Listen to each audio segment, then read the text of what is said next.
This is the flag of Yemen, but did you know that historically it's had several flags, one of which is this red flag with a sword and 5 stars? So what's the history behind it? What happened to this old flag of Yemen? Well, to find out, we need to go back into the past. And indeed, the current flag of Yemen is heavily inspired and very similar to several other flags of various Arab and Middle Eastern countries around it.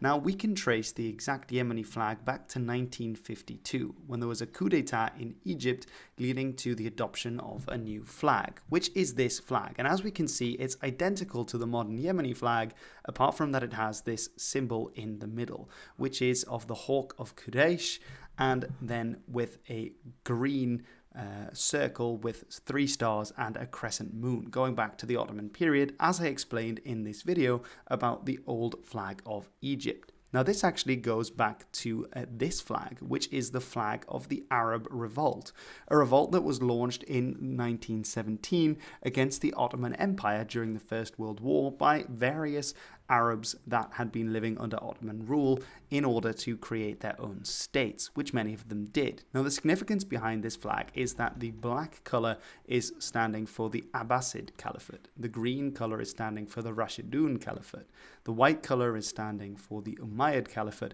and the red color is for the Hashemite dynasty, as these were all important periods of rule by various families throughout Muslim history, and indeed Arab history too.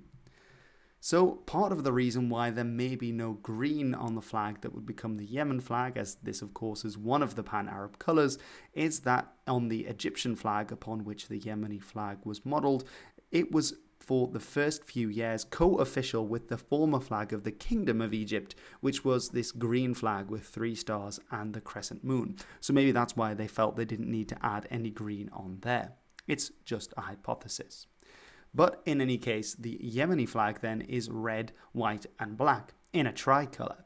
But then what happened to that other flag? Well, we actually have to go back to a very similar period as to when the Arabs were revolting. Now, after the Arabs had revolted against the Ottomans and the Central Powers had lost the war, the Ottoman Empire was divided up by the Allies into several new states. One of the states that emerged was one in the northern part, the northwestern part of Yemen, which became ruled over by the religious Zaidi figure Imam Yahya, and therefore it became known as the Imamate of Yemen.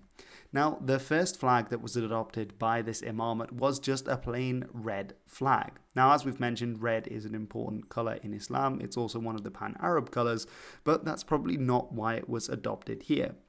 However, by 1923, this was starting to look particularly communist, something that this state certainly was not. So to give it a bit more religious pizzazz, they added the Shahada, the most important phrase in Islam, onto the flag, which is also on several other flags of Muslim countries. Then in 1927, it had another change, which gave it a saber, which is an important symbol on several Muslim flags, and 5 stars.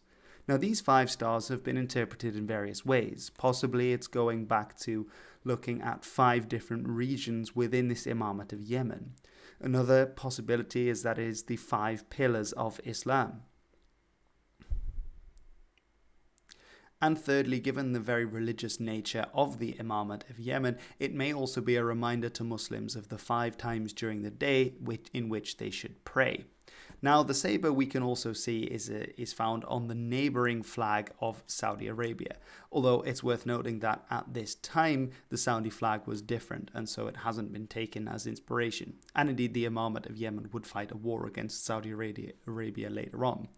Now, in 1962, the Imamate of Yemen came under direct threat when there was a military coup by one of the generals of the army, who then announced the creation of the Yemen Arab Republic, giving it this flag, which, as you'll note, is very similar to the former Egyptian flag, but it has a green star in the middle, so all the pan-Arab colours are being represented. However, the son of the former Imam, Muhammad al-Badr, escaped into the northern mountains and, with the help of Zaidi tribesmen, launched a civil war against the Republican troops. The Republicans were being aided by the Egyptian army, while the neighbouring Saudis helped the royalist rebels to fight back. However, by 1970, the war was over and the kingdom was officially dissolved.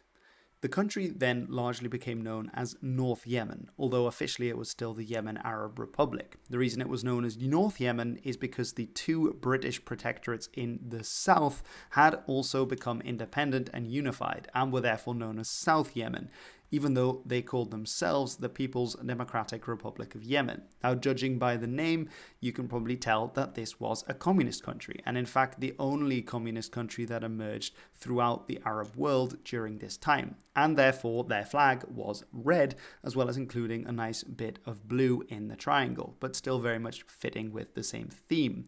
Now, this situation changed in 1990, when under Abdullah Saleh, the two states were unified into one single Yemen, known as the Republic of Yemen, and as the flag, they just decided to get rid of all the stars, no matter which color, and so we ended up with the Yemeni flag of today, the red, white, and black.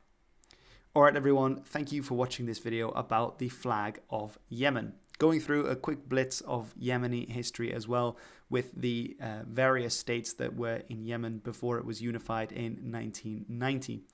Now I'm going to have a few more videos on related topics, seeing as though a lot of people are interested in what's been going on in Yemen. A few years ago I made a documentary, a longer video, I wasn't actually there, about the Yemeni civil war, which of course has been going on for a very long time, and wasn't something that most people were aware of at the time, but which now of course is becoming more relevant in the news. So keep your eye out for that one. Anyway, thank you very much for watching.